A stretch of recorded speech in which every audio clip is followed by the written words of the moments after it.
What's up, everybody? Let's get ready to rumble.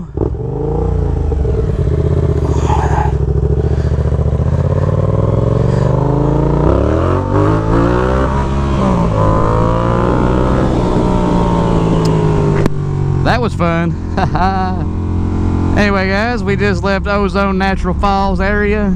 It's a 110-foot waterfall. Not a big waterfall, but it is a waterfall. Anyway, don't have a lot to talk about today, but I wanted to tell the importance of riding in groups. Why you should ride with at least 2 people, you know. But Punisher 865, you're not riding with nobody right now. There's nobody in front of you and nobody behind you. Yes, you're correct. You want to know why? Because I have no friends. That's why. No, anyway, in all seriousness, guys, I like to stick to usually riding in at least a group of 2. Reason being, if you're riding roads like this, country roads, and there's nobody around you, if something was to happen, nobody would ever know. You know, what happened if I was, you know, boot scooting boogieing around here, you know, just ripping it, and all of a sudden I lost control of my bike and went off the side of the mountain. Then what would I do?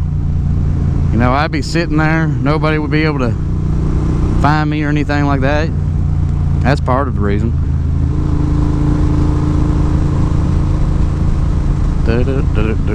They're cutting down trees.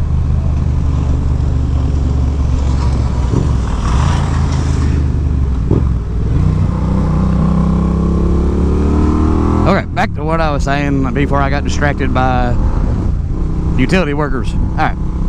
You always ride in groups because, one, if I was out here, say I was ripping it, remember? I was out here just giving it hardcore style, you know. Say my tire spun out, or say I hit something in the road or something. Went off an embankment down there in the creek or something.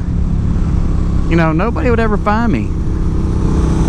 You know, I'd be there until, you know, 9 times out of 10 you won't have your phone when you wreck, because mine's mounted on my bike. If I was to wreck on my bike, something like that, my phone wouldn't be nowhere around. 2, you got to be careful out these back roads. You know, you don't have service most of the times, and that's like a lot of places I go, I don't have service.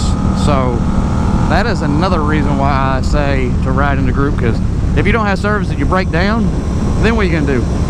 You're going to walk until you find service.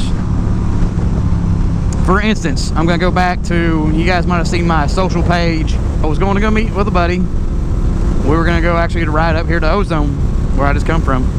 And we got to the gas station, got off my bike, and then my bike died. The FZ did. The FZ had just completely lost all power. Long story short, the battery that was in the bike was from O'Reilly's. It was made crappy or whatever. The terminal broke off, lost connection. Shut the bike off because it didn't have a ground to complete the circuit.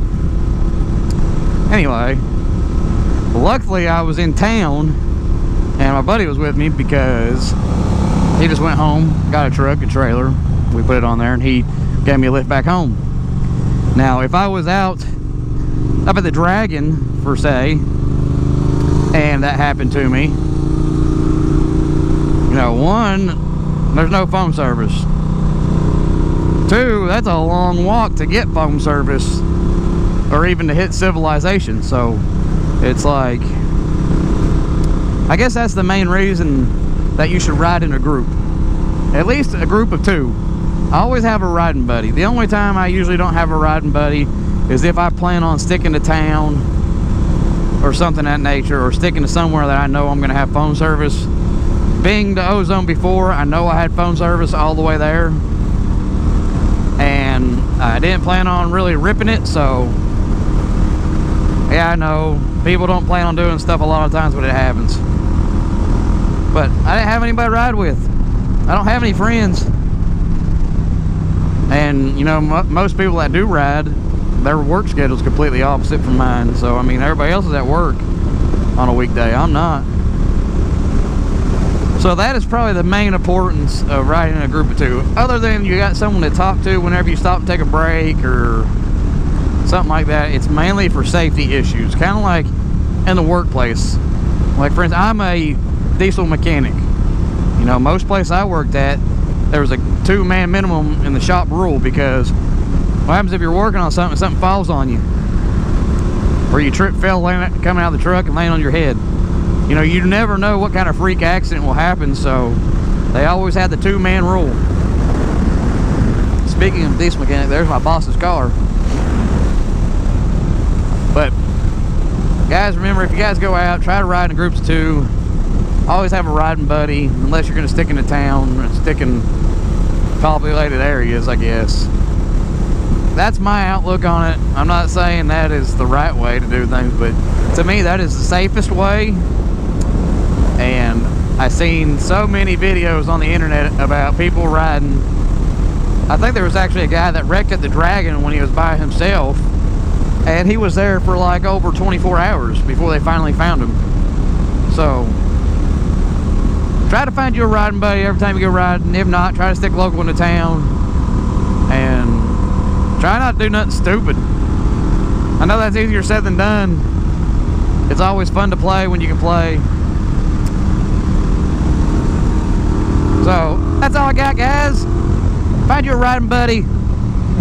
Always ride with somebody when you can. Unless they ride like a complete butt, you know, then yeah, don't ride with them. Some people ain't so safe to ride with.